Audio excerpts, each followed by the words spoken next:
الله أكبر الله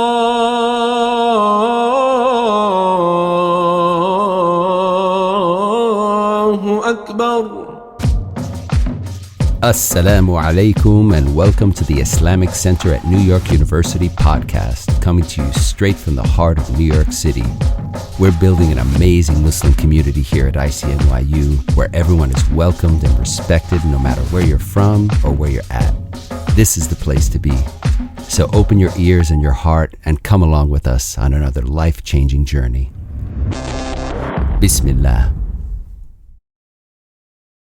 أعوذ بالله من الشيطان الرجيم بسم الله الرحمن الرحيم الحمد لله رب العالمين ونشهد أن سيدنا مولانا محمدا عبده ورسوله.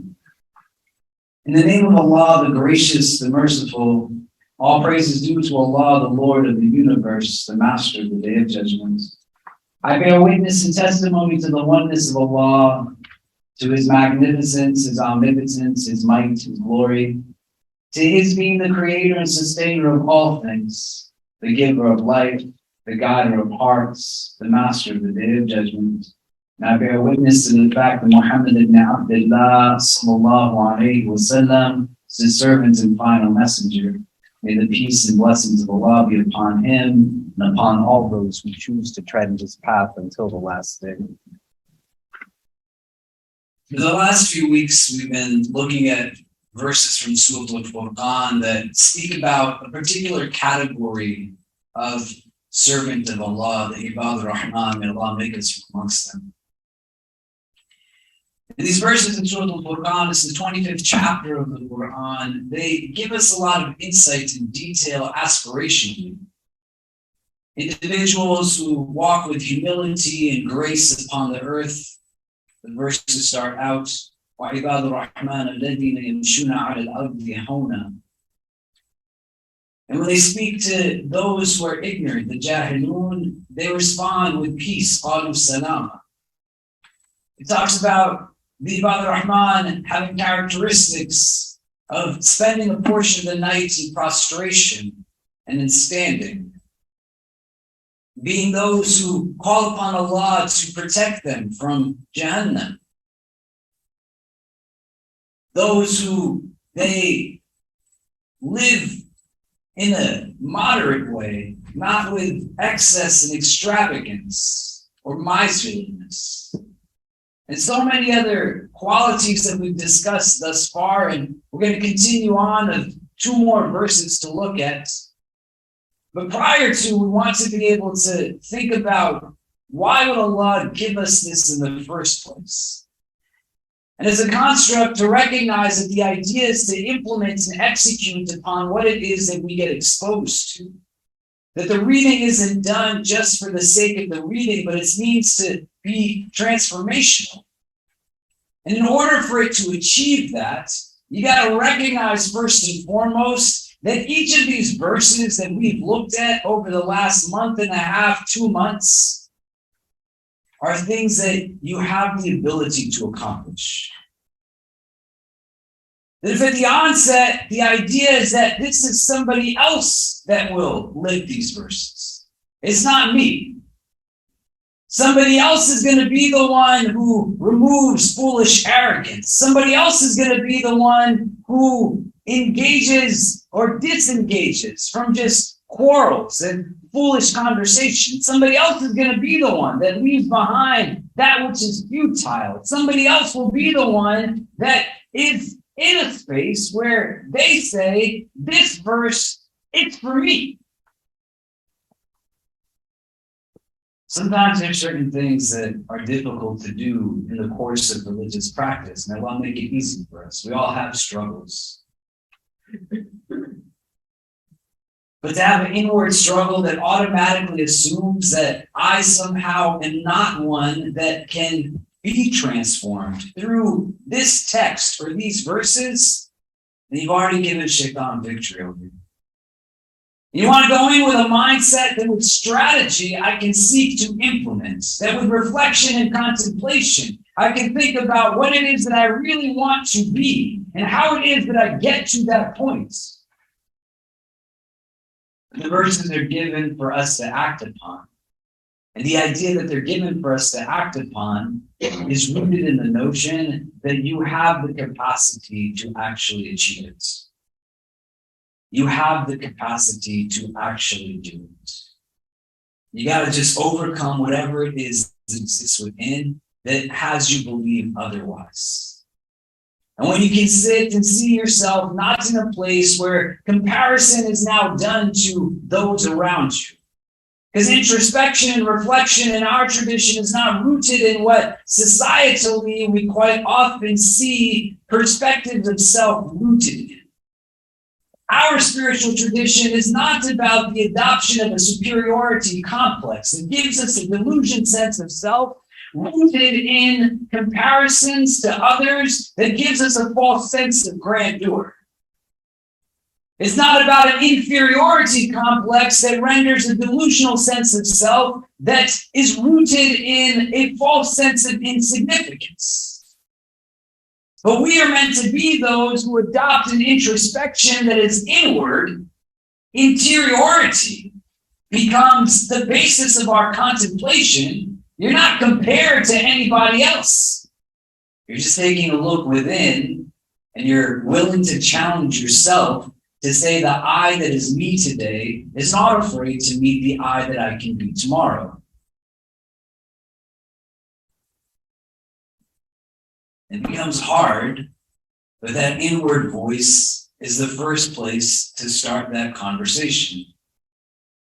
You allow for yourself to go home and say that it's okay for me to be somebody who not just reads this book, but takes from it, gains understanding from it, makes decisions based upon it. And if you start to be in a place where you tell yourself that somehow you're outside of the fold of being able to engage it, it's not going to come with ease. It's not going to come with a sense of empowerment. And everything is going to just feel like a struggle. Why wouldn't it feel like it's a burden? And so go with a mindset and read the verses and seek to then think within yourself, how do I start to actualize them? The next characteristic that these verses in Surah Al-Quran speak about, it says, وَالَّذِينَ إِذَا ذُكِّرُوا بِآيَاتِ رَبِّهِمْ, that they are those who, when they are reminded of the signs of their Lord, their Rabb,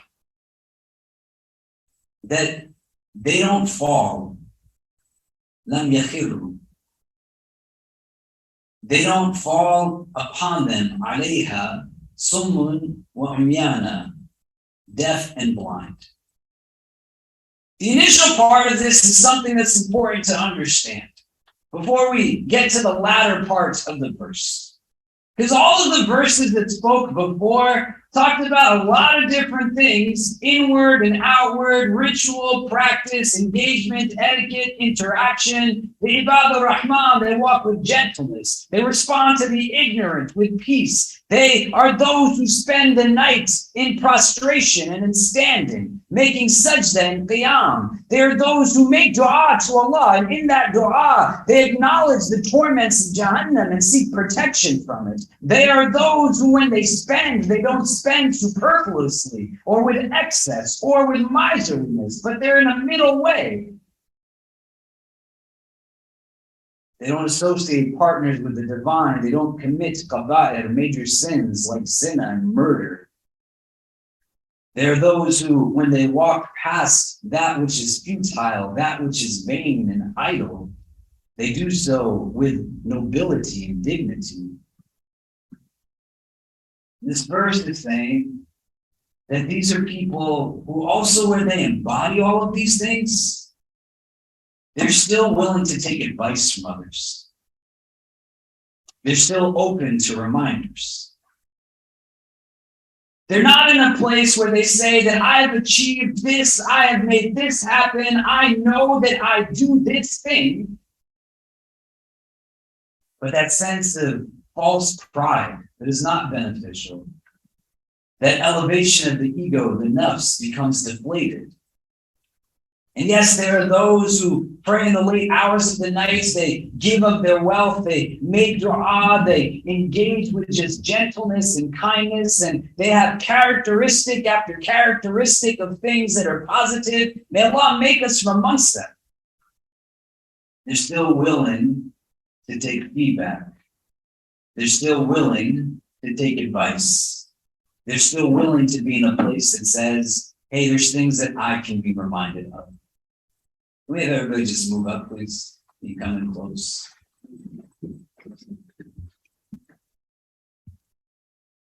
The challenge is for us to go through the latter part of this necessitate being able to engage in this part. Is you think for yourself individually, who is it that you have in your life that if they were to give you feedback of some kind, give you actual criticism, give you advice and insight, whether you are sitting in this room and you are young and more young than most of us, or you are the eldest of the elderly in this room, none of us is in a place that our last actions have been taken because we're still breathing breaths in this dunya. And there's not one of us that doesn't have room to still have opportunity for growth.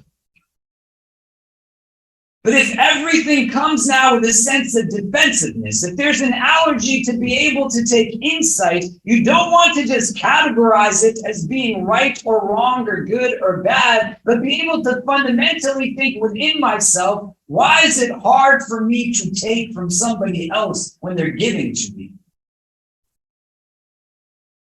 Pretty much every book of hadith has a chapter in it that is just about softening the hearts. Riqaq. And you have hadith where the Prophet ﷺ, he says, Inna lillahi ta'ala aniyatan min ahli al-ard, that indeed for Allah Azza wa Jal, amongst the people of the earth, they're vessels for Allah. وَآنِيَةُ رَبِّكُمْ, and the vessels of your Lord, قُلُوبِ عِبَادِ الصَّالِحِينَ, are the hearts of his righteous servants.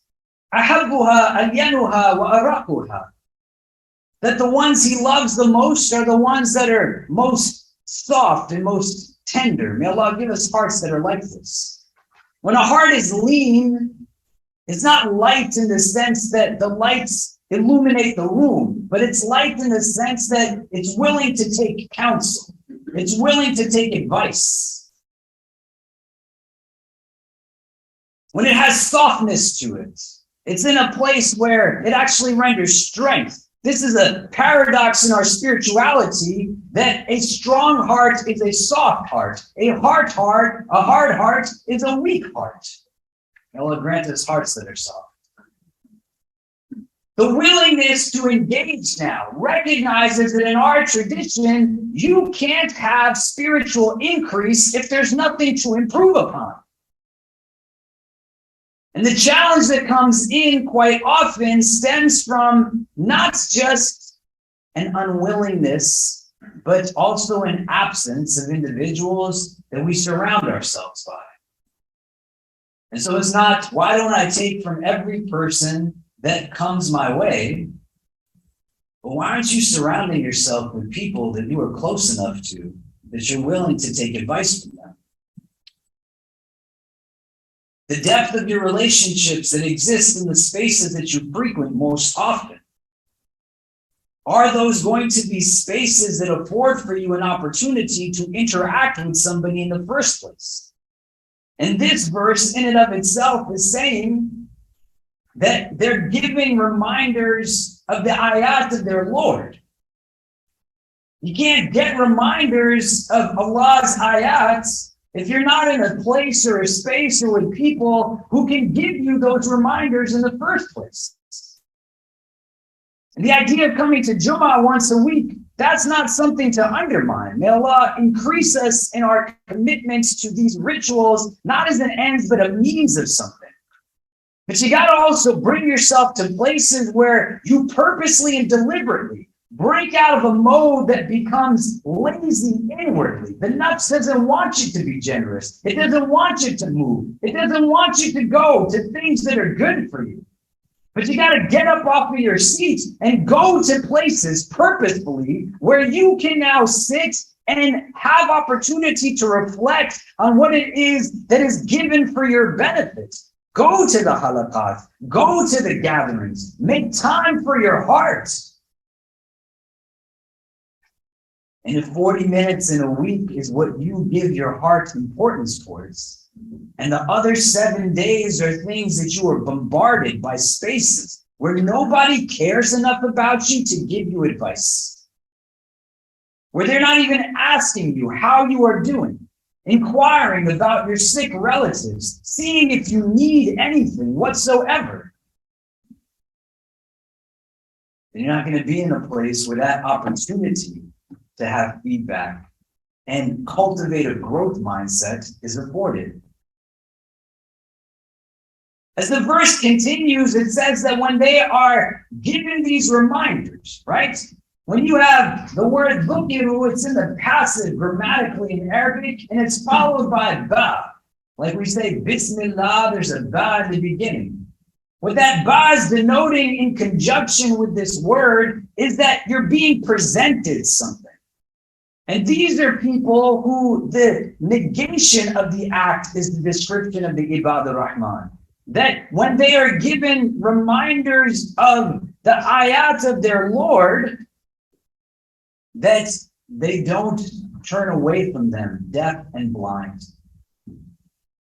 These are not physical attributes of how we experience hearing and sight, but a spiritual hearing and a spiritual seeing. And it's imperative to understand, because the way of the believer is not that they just go with the flow and follow what everyone else is doing. When you read the verses of this surah in books of tafsir, they cite a narration of Ibn Aoun, where he speaks to a sheikh by the name of Shari. And he says that I asked him that if an individual was to come into a place and he saw everybody in prostration in that space, should he join them in that prostration? Not knowing what it is that they're even doing. And the sheikh says, no, you don't.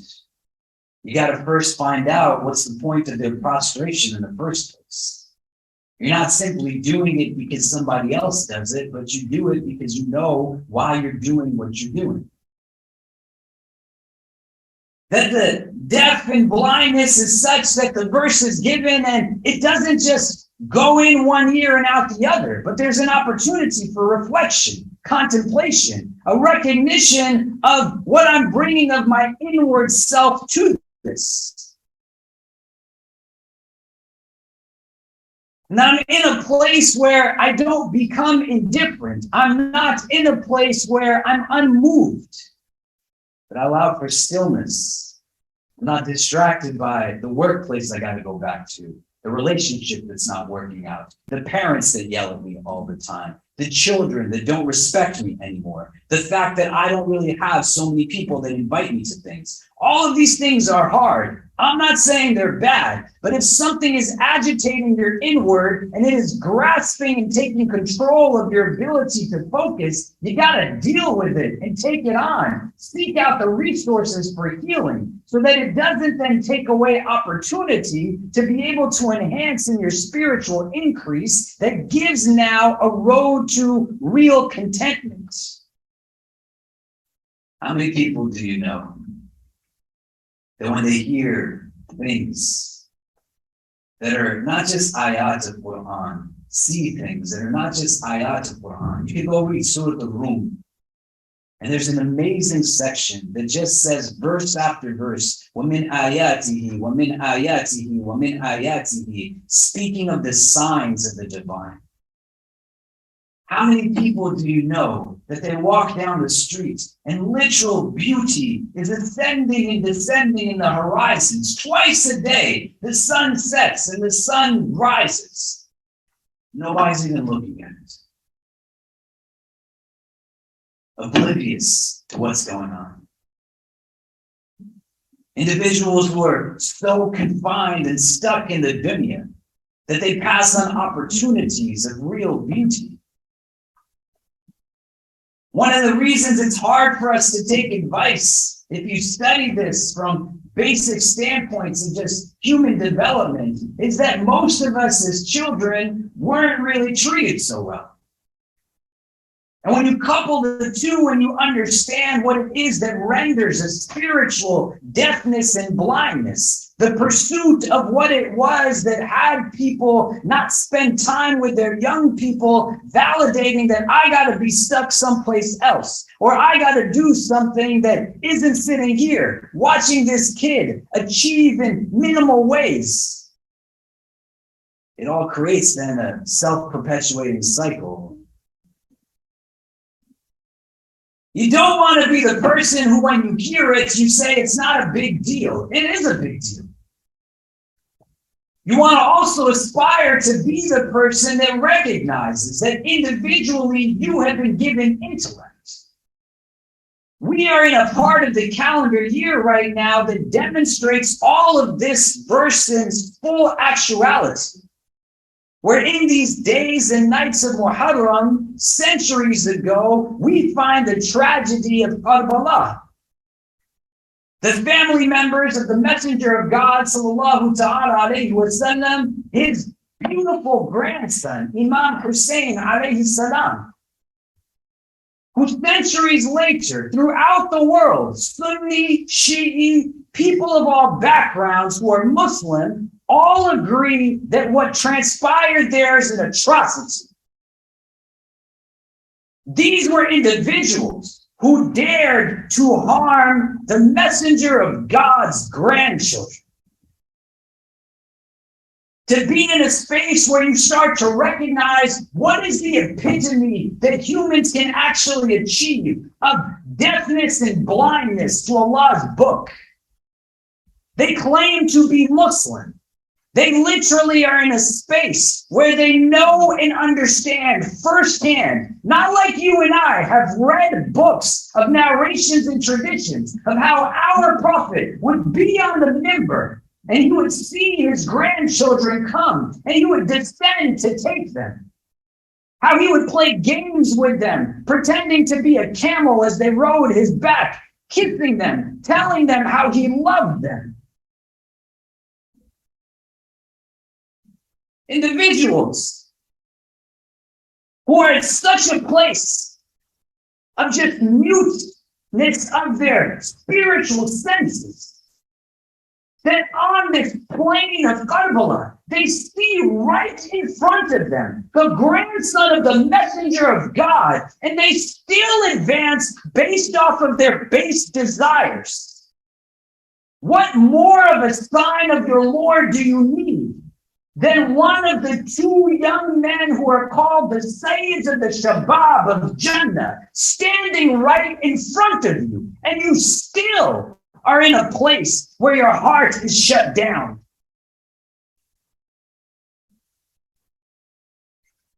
What's remarkable is the light of Hussein still moves forward. Those who are actually from the Ibadah Rahman, you can't shut down the beauty that they espouse. If you're Sunni in this gathering and you don't know what took place at Karbala, and part of the reason why you don't know is because in your head, you believe that that's something that only those in the Shia community are supposed to know, you are more than wrong. If you deprive yourself of access to the beauty, the pearls of wisdom, the lessons that come from the Ahlul Bayt, not even fully conscious and aware of geopolitical realities that influence how you have learned your religion, which again, this verse is telling you, wake up. Don't run around as if you are simply a body without a mind and a heart. But ask yourself why you are in pursuit of the things you are in pursuit of. Stop running on default settings that are just about food and drink, the engagement of physical intimacy. You don't want to be the evidence of the verse, "Ulaika kal an'am," that they are just like cattle. May Allah protect us from it. But you got a big, beautiful heart beating inside of you, man. And the Ibad al-Rahman, that's the vehicle through which they see the world, they hear the world, they experience the world. They take time to cultivate the inward state so that when they read the book, it's a book that then is transformative. Not a book you're scared of, not a book you take out only at weddings or funerals, not one that just sits on a shelf and somebody else is supposed to tell you what it says. But at this point in time, it's a book that I have the audacity, rooted in a love of my God that I believe in, believes in me more than I even can fathom. Doesn't just watch me, but watches over me, loves me more than a mother loves its child.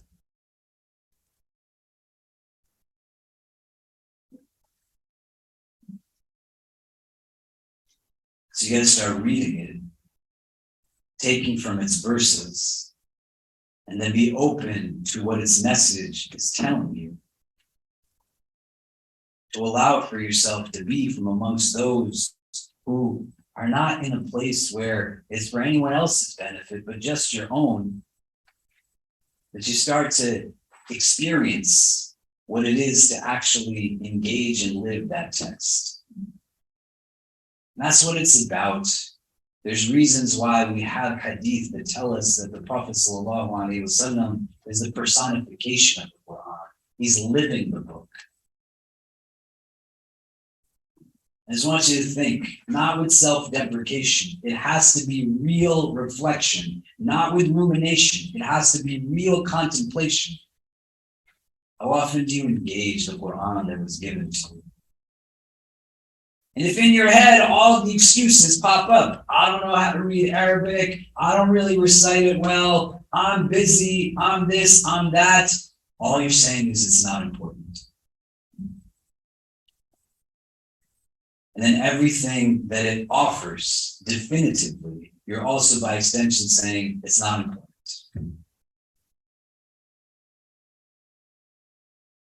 I'm going to tell you it is very important because you're very important.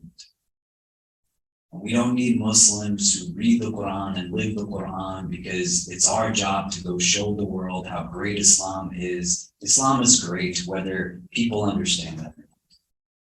You're not doing it as a PR stunt. You're not doing it as a station in the park at a dawah table. You want to do it because there's benefit in it for you.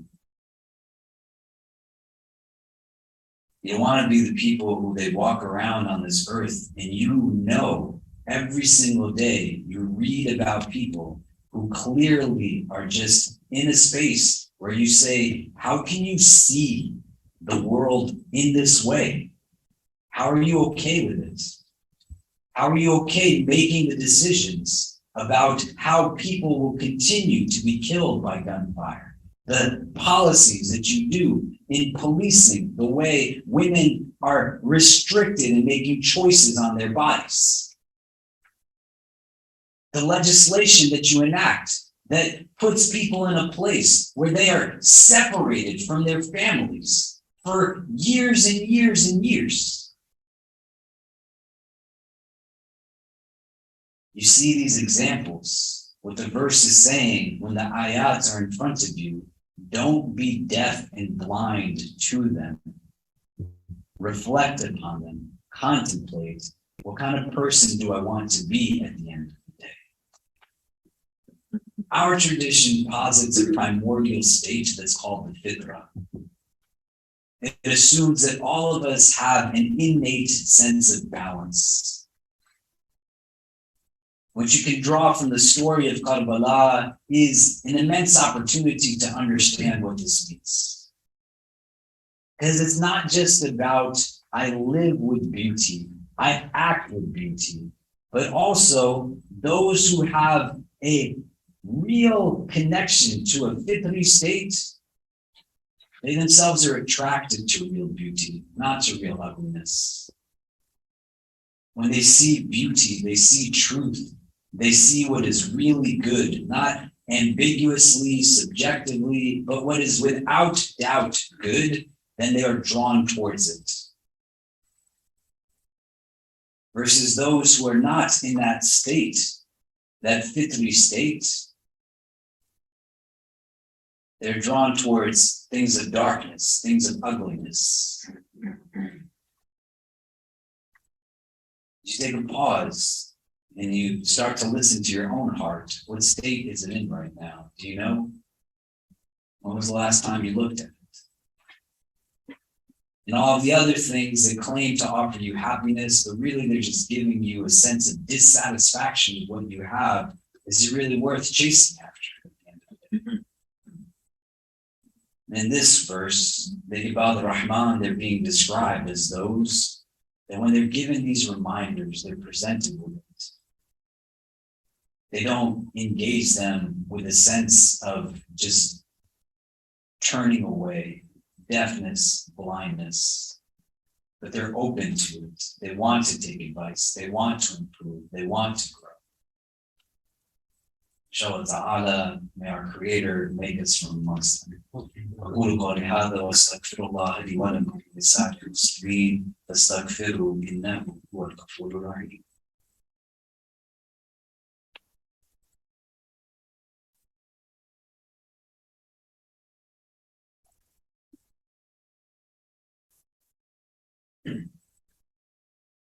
إن الحمد لله نحمده ونستعينه ونستغفره ونؤمن به ونتوكل عليه ونعوذ بالله من شرور أنفسنا ومن سيئات أعمالنا من يهده الله تعالى فلا مضل له ومن يضلل فلا هادي له ونشهد أن لا إله إلا الله وحده لا شريك له ونشهد أن سيدنا مولانا محمدا عبده ورسوله.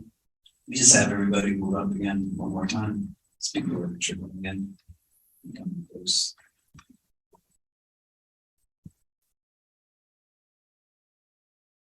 About a week now, we've been hosting here at our center a series of programs. It's for the Shia tradition of Islam, the Muharram. It's a nightly majlis that's taking place here. Whether you're Sunni or Shia, you should try to attend.